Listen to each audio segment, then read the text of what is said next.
Olá pessoal, hoje nós vamos começar a falar sobre o sistema nervoso, tá? Iniciando aí as aulas dos conteúdos da P2, tá? Para o curso de Psicologia. Então hoje eu vou falar para vocês sobre o sistema nervoso central e o sistema nervoso periférico, tá?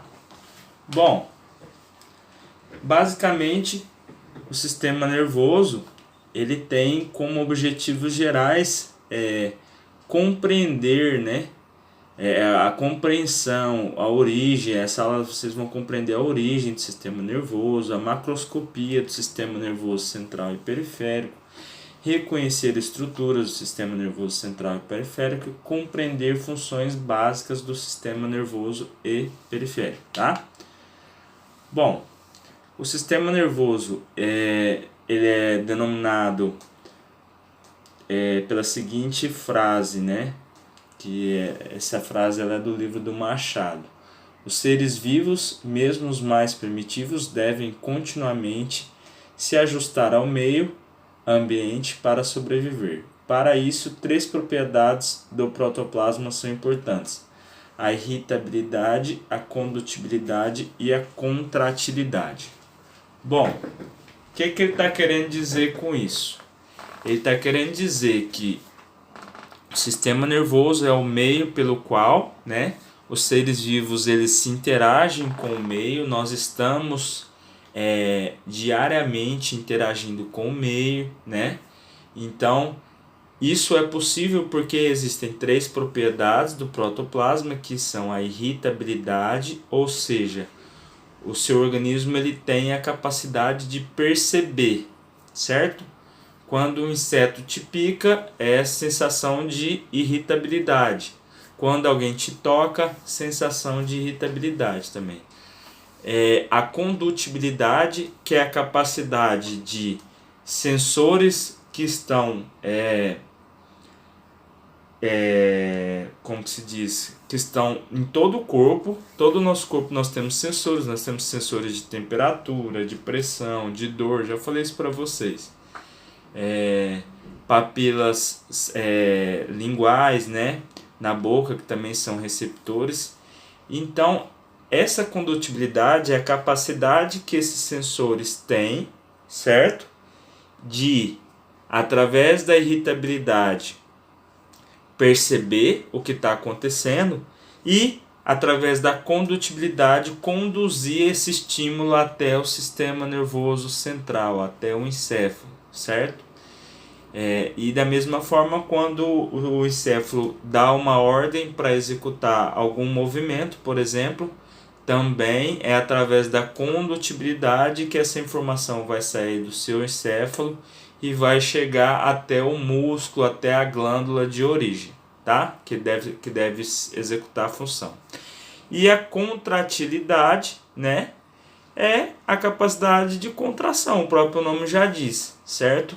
Que permite executar determinada função. Então, para uma glândula despejar o seu conteúdo, muitas delas, não todas, precisam que os músculos que estejam em volta dessa glândula a contraiam para ela excretar a sua secreção.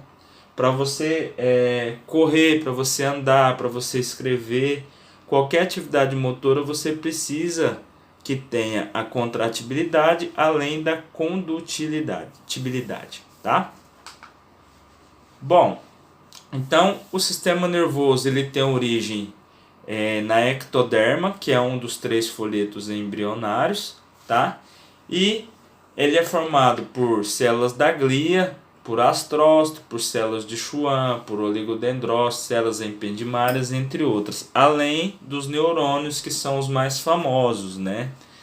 Então, aqui nessa imagem vocês podem ver, nós temos os dendritos na cabeça do neurônio, no corpo do neurônio, perdão. Temos o corpo, que é essa região central. Essa bolinha no meio do corpo do neurônio é o núcleo, tá? Do neurônio. Aqui nós vamos ter o axônio. Esse axônio ele tem essas bolinhas amarelinhas em volta, que são a bainha de mielina, tá? Essa bainha de mielina ela é importante porque através dela o estímulo será saltatório, será um estímulo que vai percorrer de forma rápida, tá? E além disso, a bainha de mielina serve como um isolante elétrico. Ela é formada por lipídio, por gordura. Vocês sabem que a gordura ela funciona como isolante elétrico, certo? E aqui nessa extremidade o terminal sináptico ou botão sináptico. Então, basicamente, se aqui nós tivéssemos um outro neurônio, o botão sináptico do outro neurônio estaria aqui e passaria a informação para os dendritos desse neurônio, tá? E assim ocorre por milhões e milhões de neurônios. Geralmente a sinapse ela é feita pelo botão sináptico, terminal sináptico de um neurônio com os dendritos do corpo do outro neurônio, tá? Mas nós podemos ter sinapses aqui no axônio, nós podemos ter sinapses apenas aqui na região do corpo, tá? Nós podemos ter vários tipos de sinapses, mas a que eu expliquei anteriormente é a que mais ocorre, tá? Então essa é a estrutura básica de um neurônio: dendritos, corpo celular, axônio, bainha de mielina e o terminal sináptico, tá? Os astrócitos são células que estão relacionadas com a nutrição dos neurônios, tá?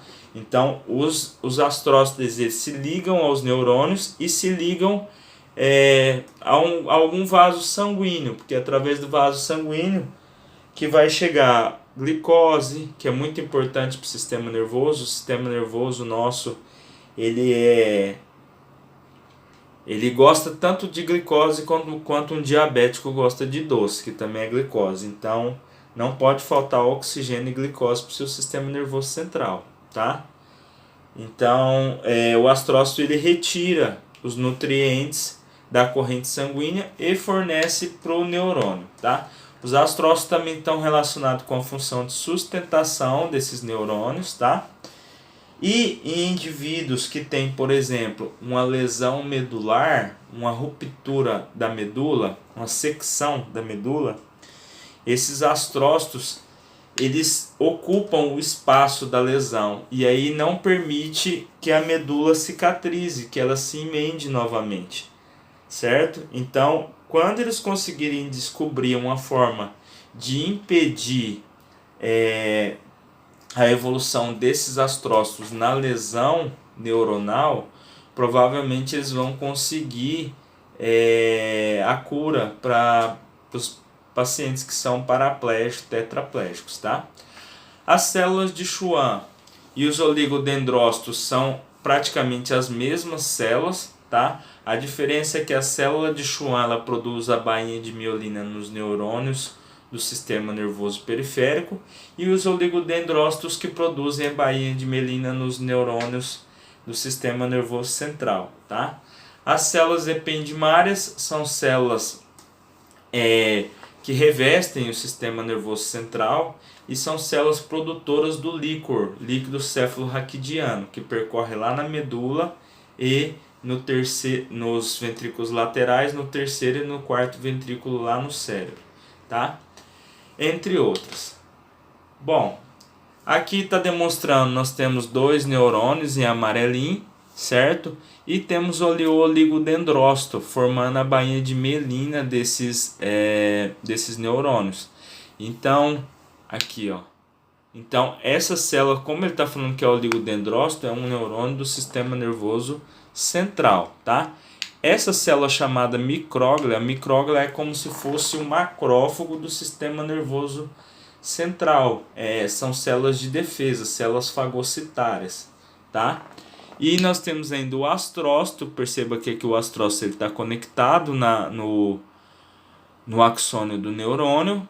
E provavelmente aqui passaria um capilar sanguíneo, ele retira os nutrientes do capilar sanguíneo e joga no neurônio para nutrir o neurônio, além de dar sustentação para essas células.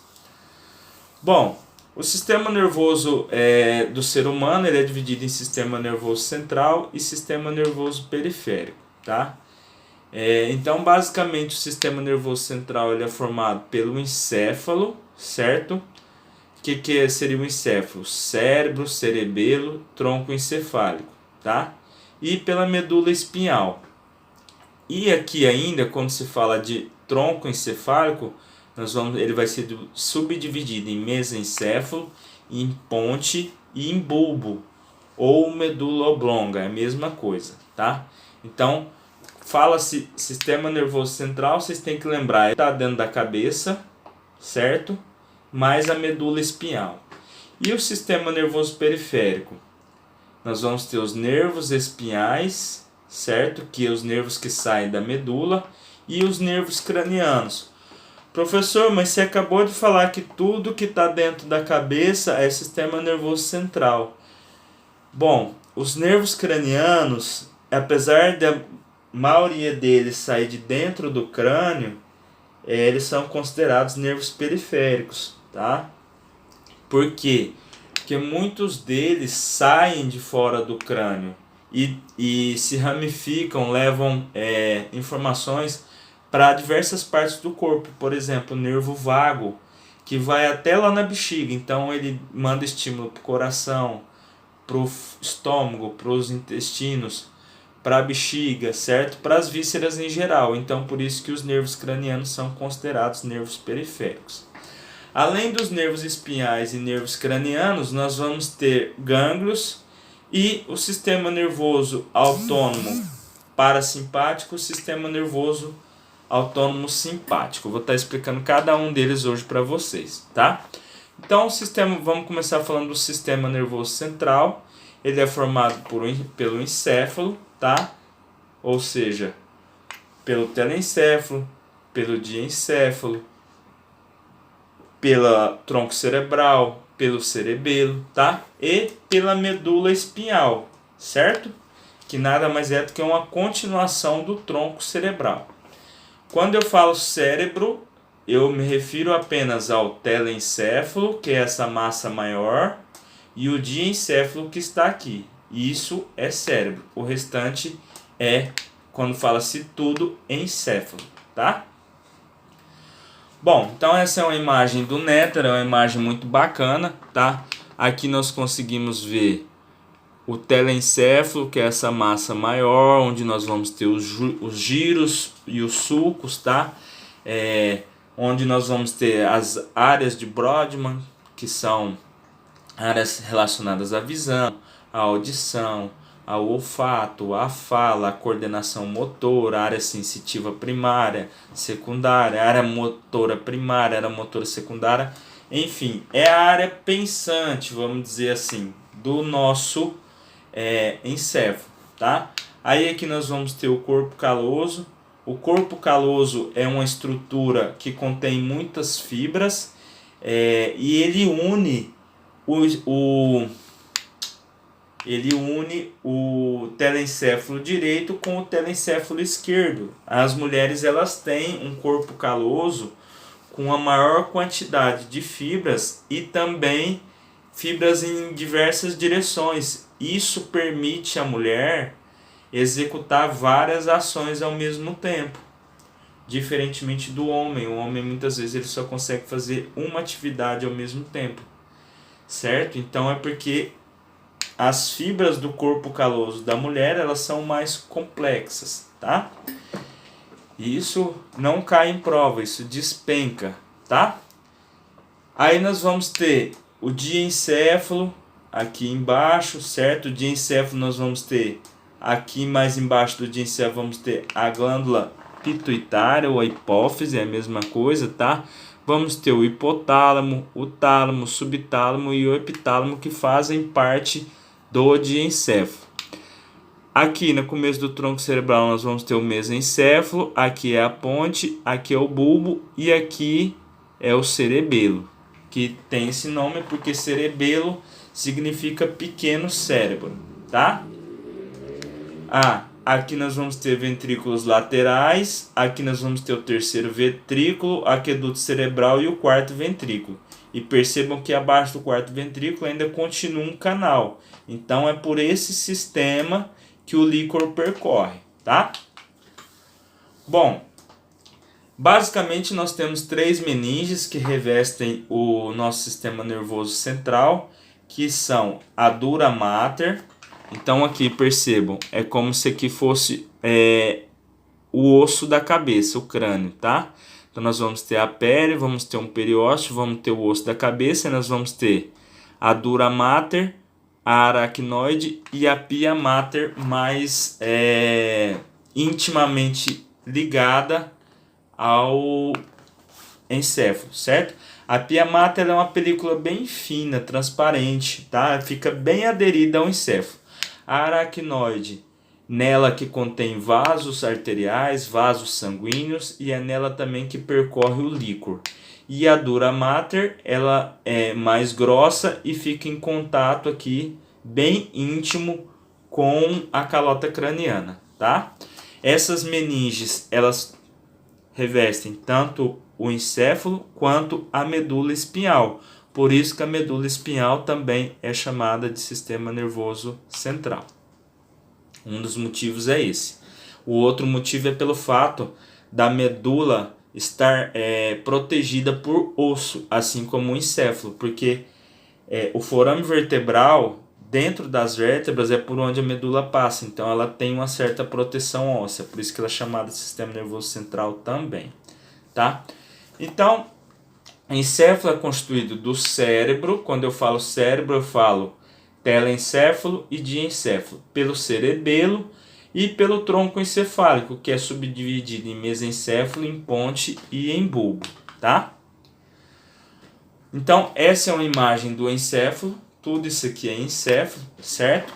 E tem essa imagenzinha aqui, é uma imagem do nosso encéfalo durante o período embrionário, tá? Quando você está lá na barriga da mamãe ainda para nascer, que está se desenvolvendo o seu sistema nervoso central, ele inicia assim, ó, como prosencéfalo, mesencéfalo e robencéfalo.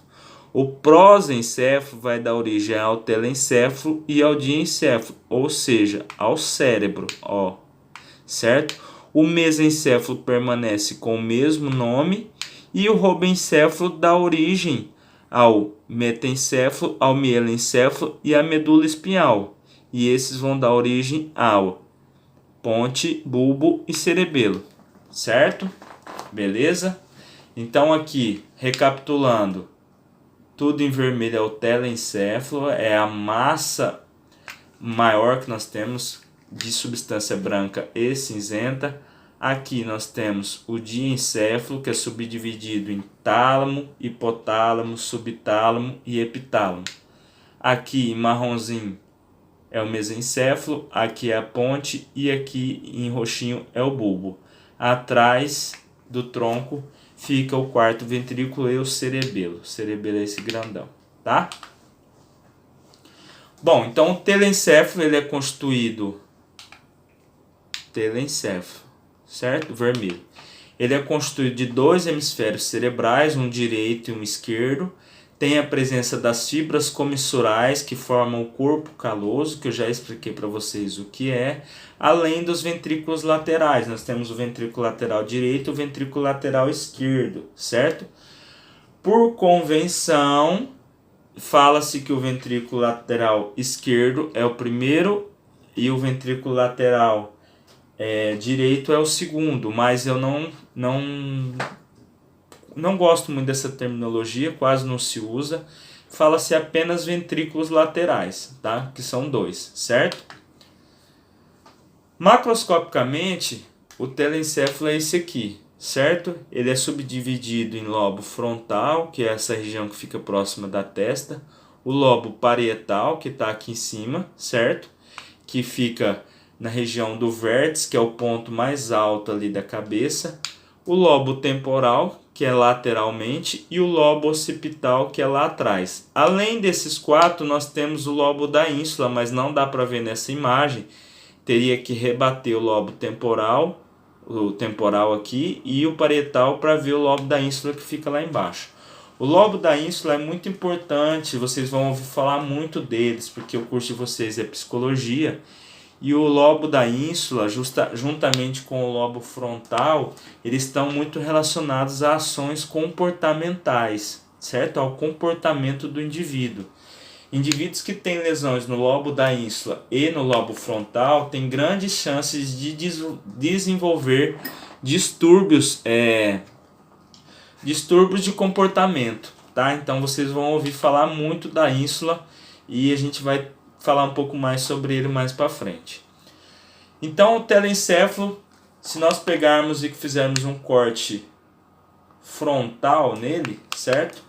Nós vamos ter essa imagem aqui. Nós vamos perceber que ele é recoberto por substância cinzenta, que aqui nessa imagem está de rosinha, e internamente por substância branca.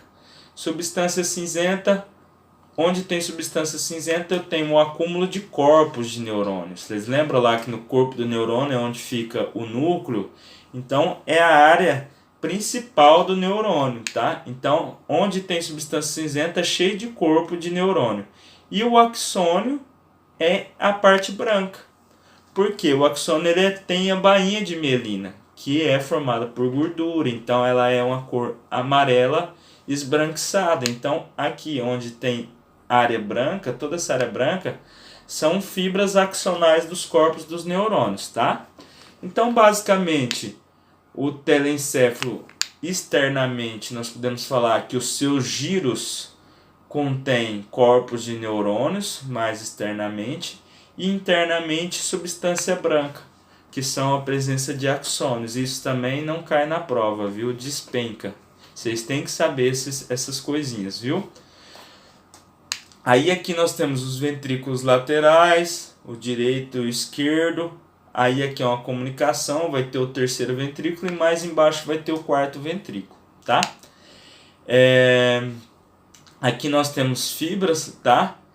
Percebam, tá vindo fibra de todo lado aqui. Então, o cérebro, o encéfalo, o telencéfalo, ele tem fibra de comunicação para todo lado, porque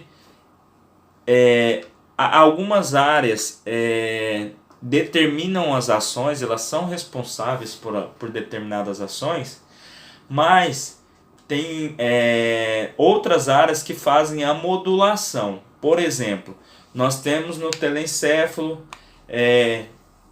a área motora primária, certo? A área motora primária ela está relacionada com as atividades motoras, certo? Então, como que você diferencia a força para você pegar, por exemplo, um balde cheio d'água, que você tem que botar força, e para você mexer com uma coisa bem delicada, como por exemplo, colocar o brinco na orelha? Ambos é a área motora primária que determinam a execução da função. Porém, essa informação, quando ela passa nessa região dos núcleos da base, na região do tálamo, essa informação ela é codificada. Porque você já pensou se você utilizasse a força que você utilizaria para pegar um balde, para colocar o brinco na orelha? Ia se machucar. Então, aqui tem fibra comissural, fibra para todo lado. O cérebro ele é todo interligado. Por isso que algumas lesões, como um acidente vascular cerebral, por mais que ele não seja extenso, às vezes, dependendo da área que ele atingir, ele deixa sequelas graves na pessoa, tá? É um órgão muito nobre, certo? Bom, o córtex cerebral, basicamente, as áreas corticais não são homogêneas, dá para perceber, né, que não são homogêneas, elas são bem diferenciadas. Logo, o conhecimento das mesmas é de grande importância para a compreensão do funcionamento cerebral, bem como para o diagnóstico de vários tipos de lesões. A presença de áreas de projeção e associação. Essas áreas de projeção e associação são as fibras que eu estava falando para vocês, certo? Nós vamos ter fibras de associação, de projeção no córtex todo, e porque é importante essa comunicação. Bom, o córtex cerebral está envolvido com as determinadas funções cognitivas, processamento de informações, atividades motoras, sensações sensitivas como toque, temperatura, além dos sentidos especiais, que eu já falei para vocês, visão, audição, olfato, paladar e tato, tá? Então, essas áreas aqui são as áreas de Brodmann, certo?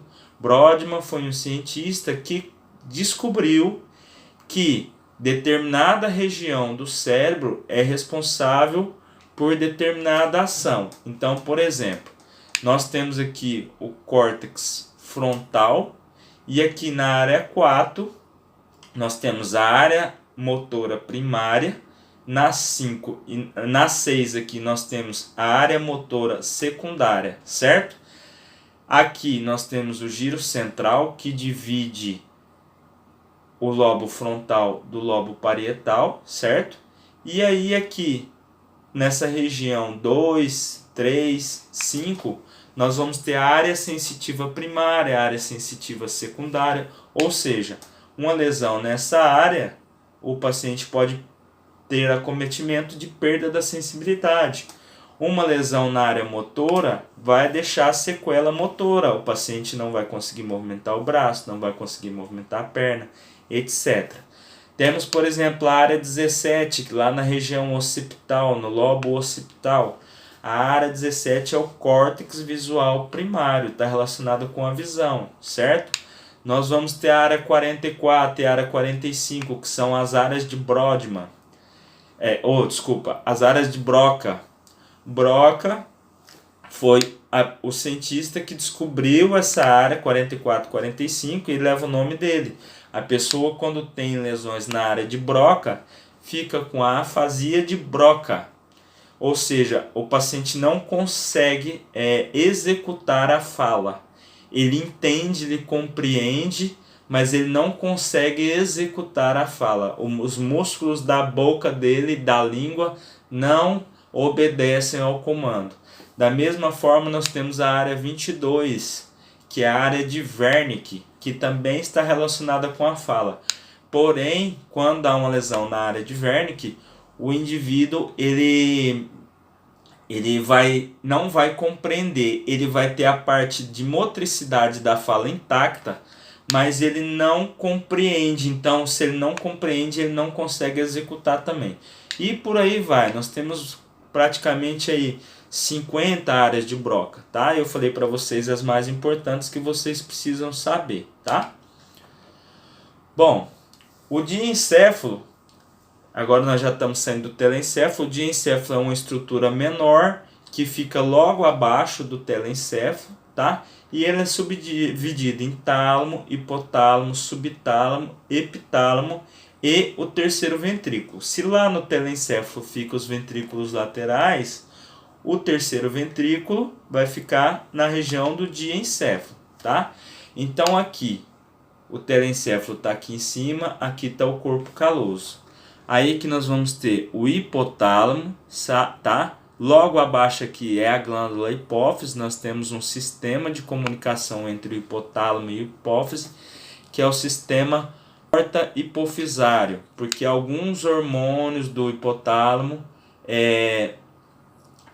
estimulam a hipófise. O hipotálamo, ele é o centro regulador do corpo. Então é o hipotálamo que detecta a temperatura, é o hipotálamo que detecta sede, é o hipotálamo que detecta fome, certo?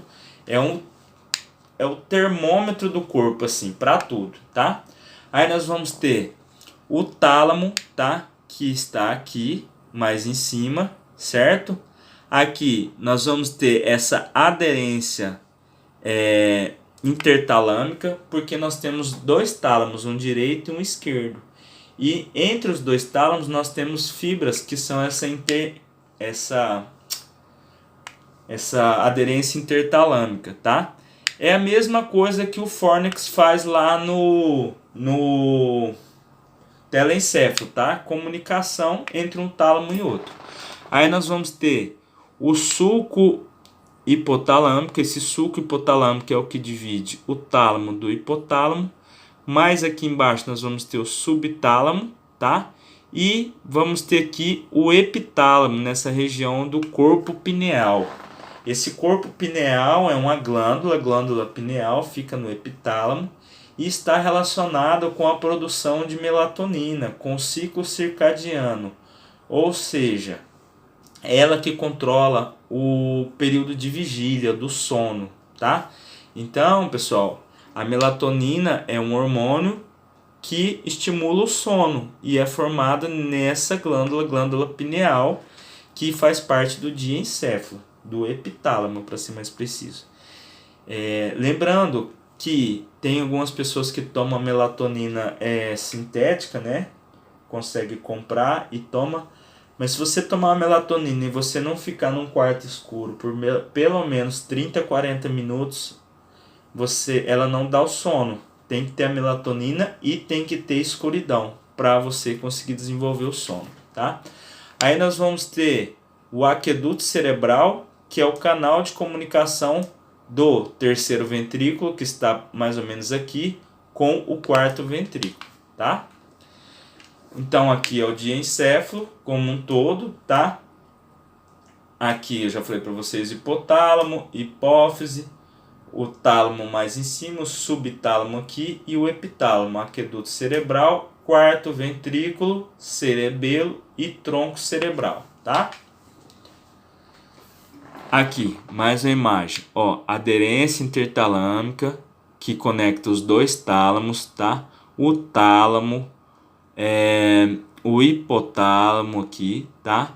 A hipófise, que é dividida em duas partes, adenohipófise e neurohipófise, tá? A neurohipófise, ela armazena os hormônios que são produzidos no hipotálamo, tá? Que são o ADH e a ocitocina, fica armazenado aqui na hipófise, tá?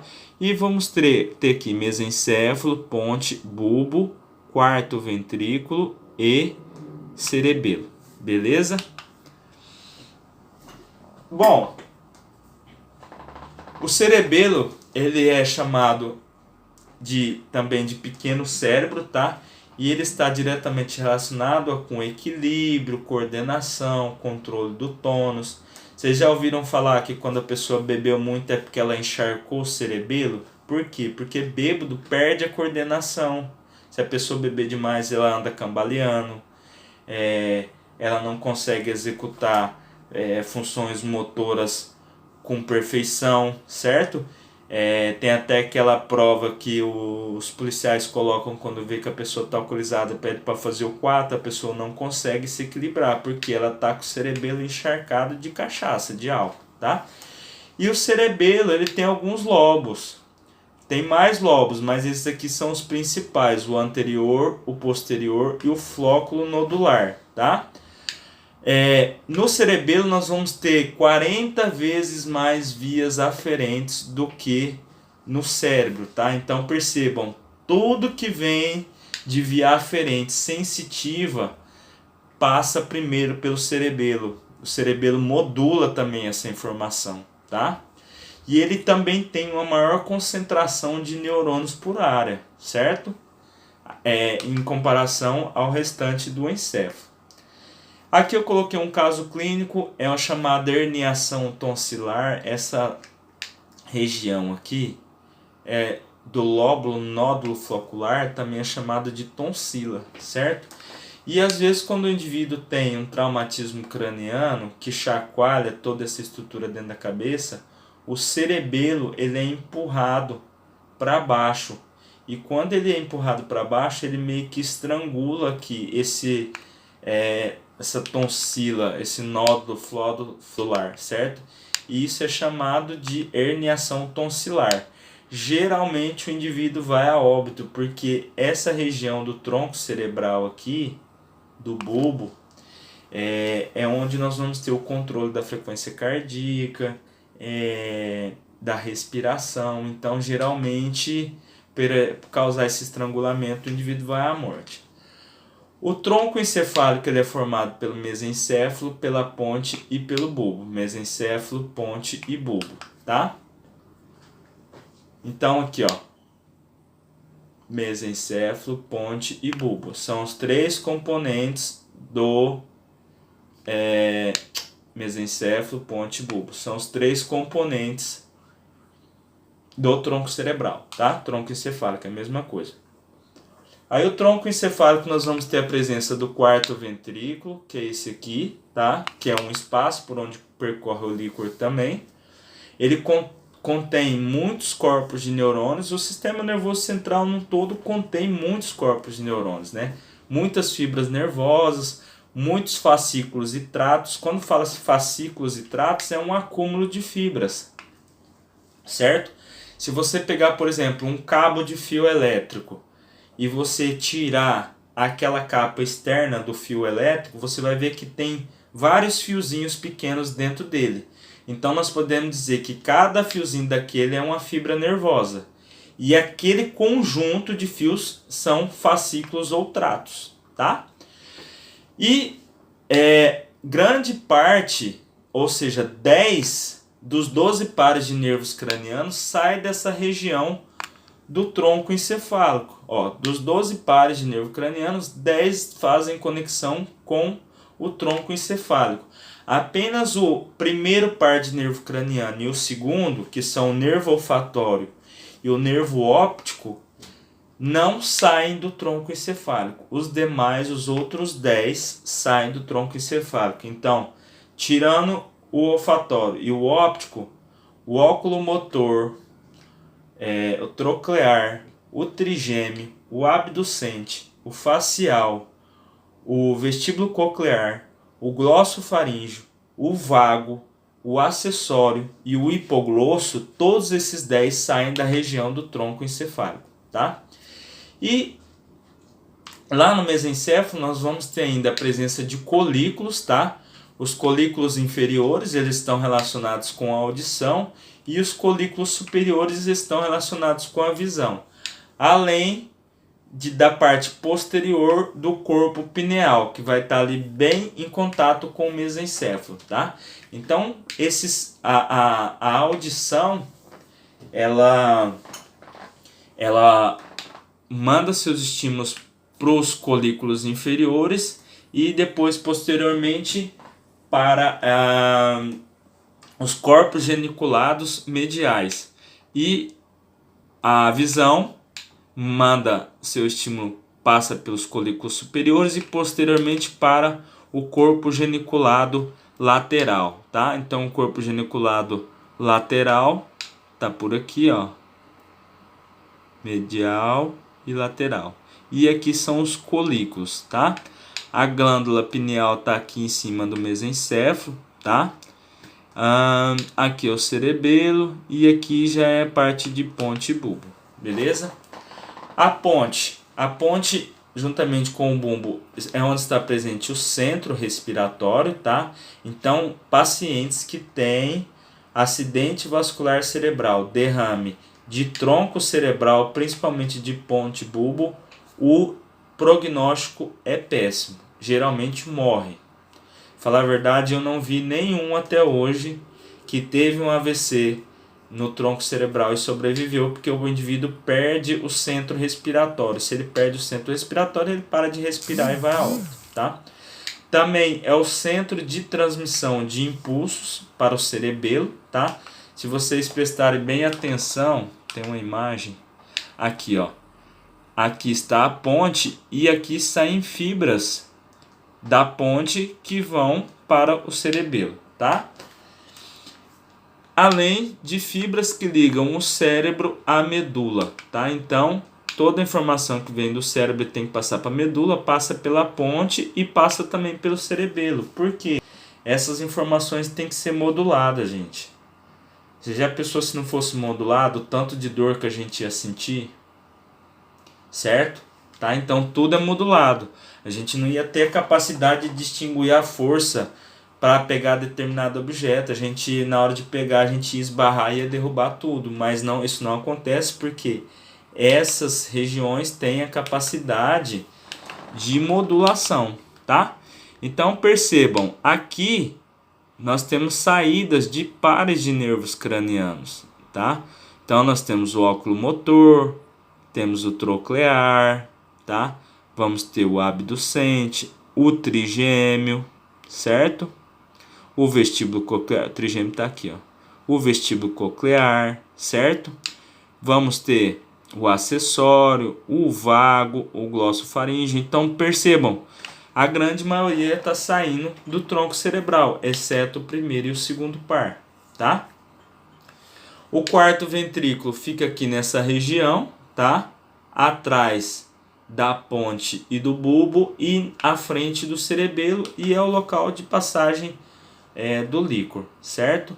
Aqui mais uma imagem da ponte, o bulbo mais embaixo, e aqui se percebe algumas fibras do cerebelo. E aqui nessa imagem lateral dá para perceber as fibras passando, certo? Fibra para todo lado e passa aqui nessa região de mesencéfalo, ponte e bulbo. A medula espinhal é a grande via de comunicação, tá? Entre a região periférica e a cabeça, certo? A medula em si, ela faz parte do sistema nervoso central, certo? Nela vai ter a presença de vias aferentes, que levam o estímulo sensitivo, e vias eferentes, que levam a informação motor, o estímulo motor. A medula espinhal ela fica protegida dentro do canal medular, né, na coluna vertebral. Em indivíduos adultos, ela mede aproximadamente 45 centímetros e ela é dividida em 5 segmentos, assim como a coluna espinhal. Ou seja, região cervical, região torácica, região lombar, região sacral e região coxígea, certo? E vai haver a presença de intumescências, que são a intumescência lombar é uma região mais larga, porque é um acúmulo de corpos de neurônios dos membros inferiores, e a intumescência cervical é o local de acúmulo de neurônios, corpos de neurônios dos membros superiores, tá? As radículas nada mais é do que são essas raízes, pequenas raízes. Radícula significa raiz, tá? Onde o nervo vai se conectar na medula espinhal, tá? Então o nervo ele se conecta à medula espinhal através de radículas, certo? Os limites da medula espinhal, o limite ósseo é o forame magno, lá na base do crânio, e a vértebra L2, tá? Então o forame magno, a medula vai do forame magno à vértebra L2, esse é o limite ósseo. E o limite anatômico vai da decussação das pirâmides no bulbo até essa região do cone medular, que fica na altura da vértebra L2, tá? Lesões da medula espinhal, tá? A lesão óssea de C2 a C10, T10, geralmente a lesão medular vai ser de 2 níveis abaixo. Então, por exemplo, se o indivíduo teve uma lesão na segunda vértebra cervical, a lesão medular vai ser referente a C4, o nível, tá? Então, o nível de lesão medular ele sempre é abaixo. Quando é entre C2 e T10, são 2 níveis abaixo. Se for de T10 a L2, vai ser 5 níveis abaixo. Então, por exemplo, se o indivíduo teve a lesão em T12, o nível medular vai ser L5, tá?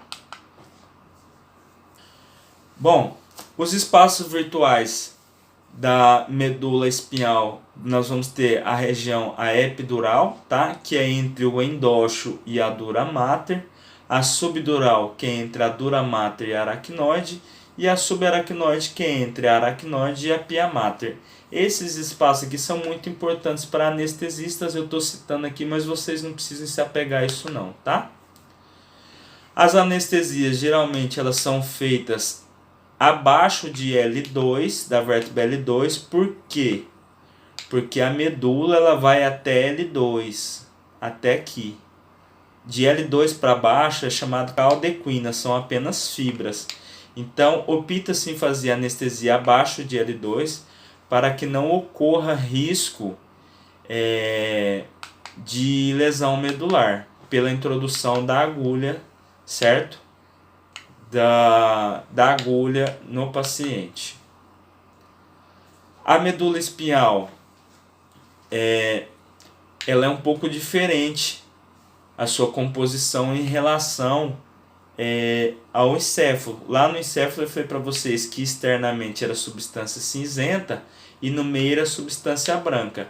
Aqui na medula vai ser diferente. Nós vamos ter substância cinzenta no meio e substância branca mais externamente, tá? Então percebam, esse miolo aqui, o H medular, é formado por substância cinzenta, por corpos de neurônios, e em volta é tudo substância branca, tá?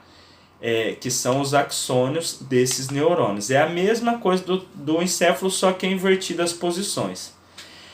Essa patologia chamada de tabes dorsalis, ela é causada pela sífilis congênita, ou seja, quando a criança nasce e pega a sífilis da mãe, tá?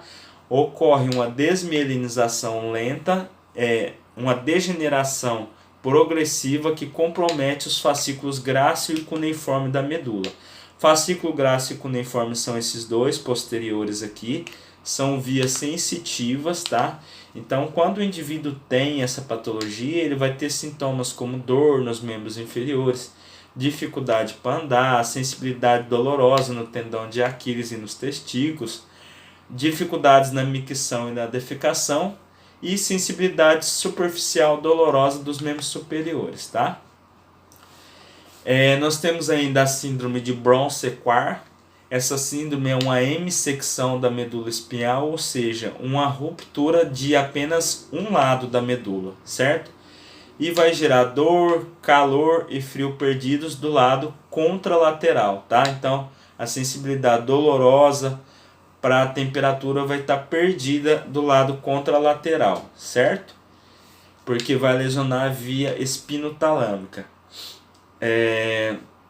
que leva a essas sensações de sensibilidade. Então, o indivíduo ainda pode apresentar sensações de posição, senestésica, vibração e o lado são perdidas do lado da lesão, certo? Aqui é um desenho esquemático, depois vocês dêem uma olhadinha, mas isso aqui não precisa se apegar muito não, tá? E o sistema nervoso periférico, ele vai ser formado basicamente pelo sistema nervoso autônomo, pelo sistema nervoso entérico e pelo sistema nervoso somático. O sistema nervoso somático é o motor, tá? Pelos nervos espinhais, certo?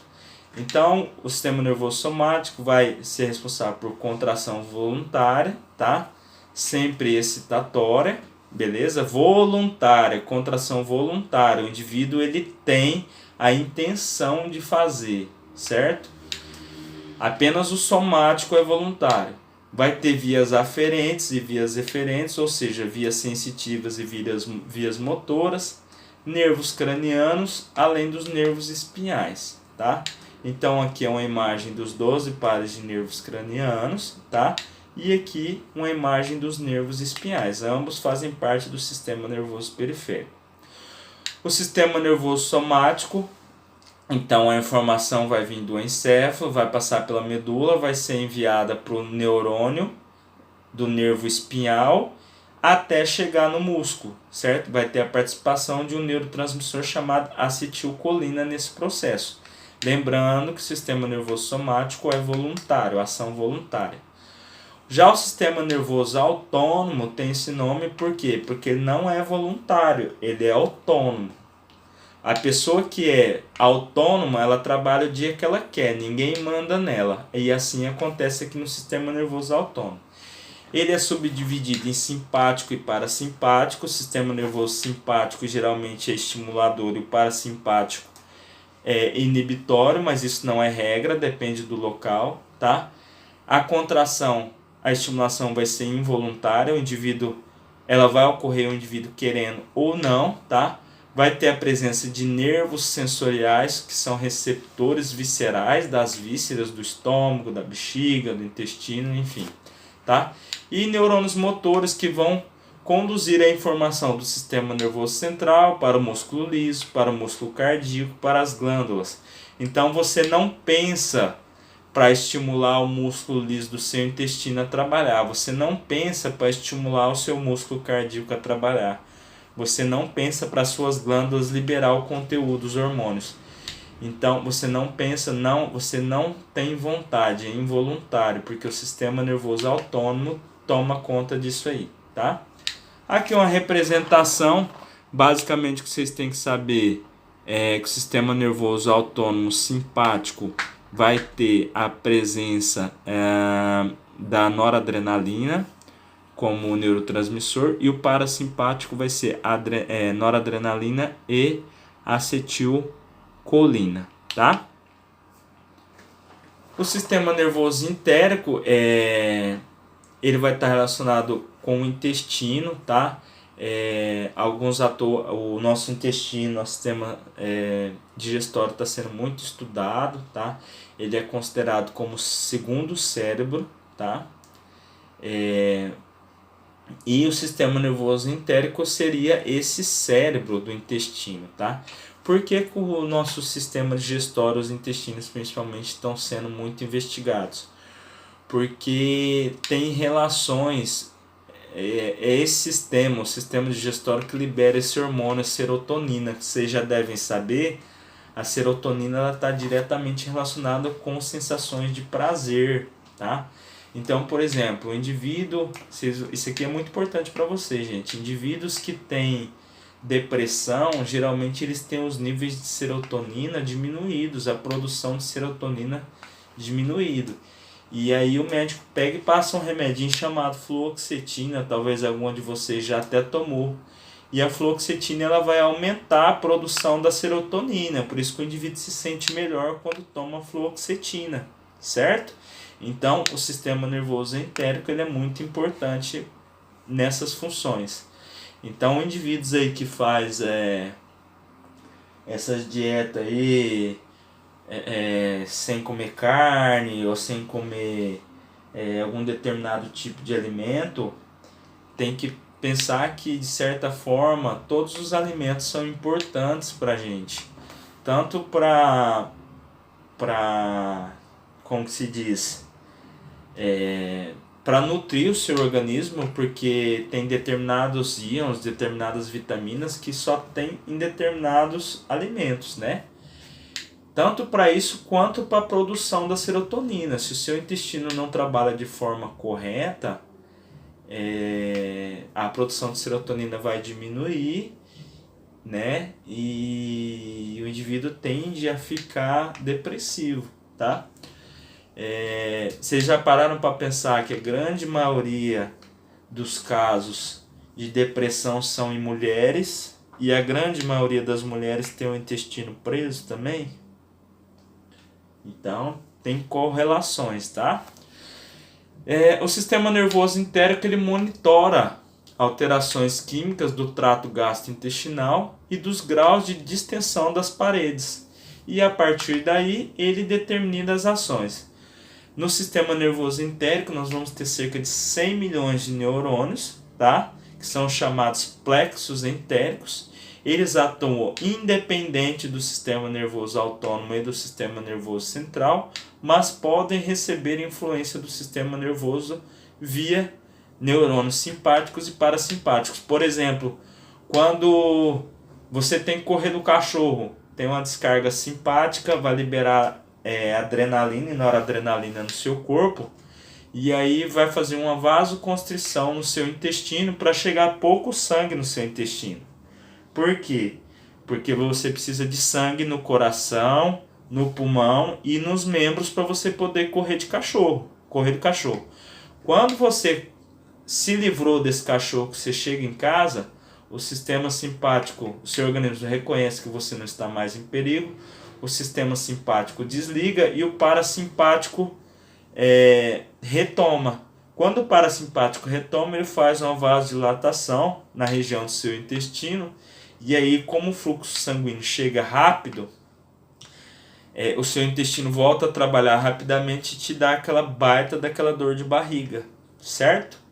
Então, esse é o exemplo que eu estou dando. Situações de luta e fuga, o simpático vai agir e o parasimpático vai ficar em stand-by. A partir do momento que você conseguiu se livrar do perigo, tudo volta ao normal, o parasimpático volta a estimular o sistema gastrointestinal. Por isso que eu falei para vocês que a gente não pode levar como regra que o simpático só estimula e o parasimpático inibe.